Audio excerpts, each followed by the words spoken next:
மாந்தோப்பில் வைத்து என்னை சித்திரவதம் செய்தார்கள். அடித்து 2 நாட்களாக சுய நினைவில்லாமல் இருந்தேன்.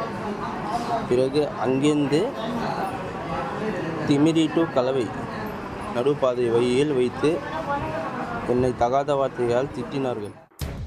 ஆரணி அருகே 22 லட்சம் ரூபாய் கடனை திருப்பித் தராத ஆட்டு வியாபாரியை கடத்தி 10 நாட்களாக அடைத்து வைத்து சித்திரவதை செய்த 3 பேரை போலீசார் கைது செய்தனர். மீட்கப்பட்ட வியாபாரி தனக்கு நடந்த கொடுமைகள் குறித்து வீடியோ வெளியிட்டுள்ளார். என்ன நடந்தது ஆரணியில்?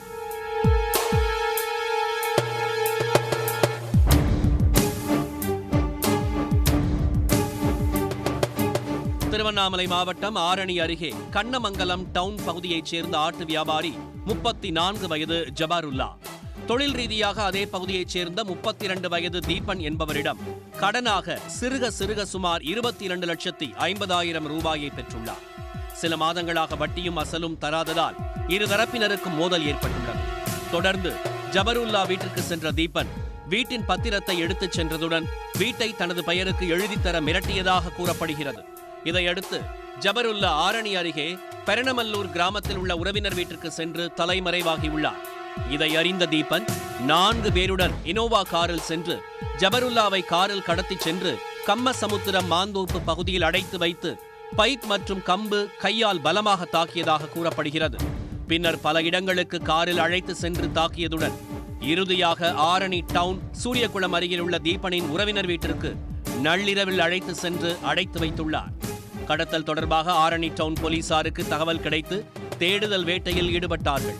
வீட்டில் அடைத்து வைக்கப்பட்டிருந்த ஜபருல்லாவை மீட்ட போலீசார் வீட்டின் உரிமையாளர் அபிஷேக்கை கைது செய்து ஆரணி டவுன் காவல் நிலையத்துக்கு அழைத்து சென்று விசாரணை மேற்கொண்டனர்.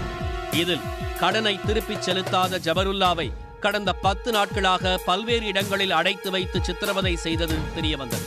காயமடைந்த ஜபருல்லாவுக்கு ஆரணி அரசு மருத்துவமனையில் முதலுதவி சிகிச்சைக்கு அனுமதித்த போலீசார் பின்னர் மேல் சிகிச்சைக்காக வேலூர் அரசு மருத்துவக் கல்லூரி மருத்துவமனைக்கும் அனுப்பி வைத்தனர்.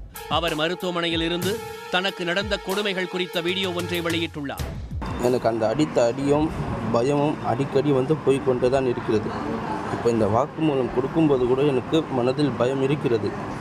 நீ இருக்கிற உண்மை என்ன சொல்லிட்டேன்னா, நான் 1 மாதமோ இல்லை 3 மாதமாகவோ உள்ளே இருப்பேன்.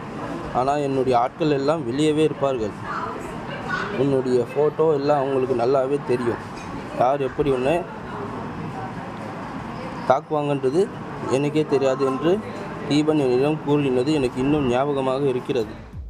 கடத்தல் தொடர்பாக 7 பிரிவின் கீழ் வழக்கு பதிவு செய்த போலீசார் தீபன், ராகுல்குமார், அபிஷேக் ஆகிய 3 பேரை கைது செய்து நீதிபதி முன்பு ஆஜர்படுத்தி வேலூர் மத்திய சிறையில் அடைத்தனர். மேலும் தலைமறைவாக உள்ள 4 பேரை போலீசார் தேடி வருகின்றனர். கொடுத்த கடனை திருப்பி கேட்டு ஆட்டு வியாபாரி கடத்தி 10 நாட்களாக சித்திரவதை செய்யப்பட்டதாக கூறப்படும் சம்பவம் ஆரணியில் பரபரப்பை ஏற்படுத்தியது.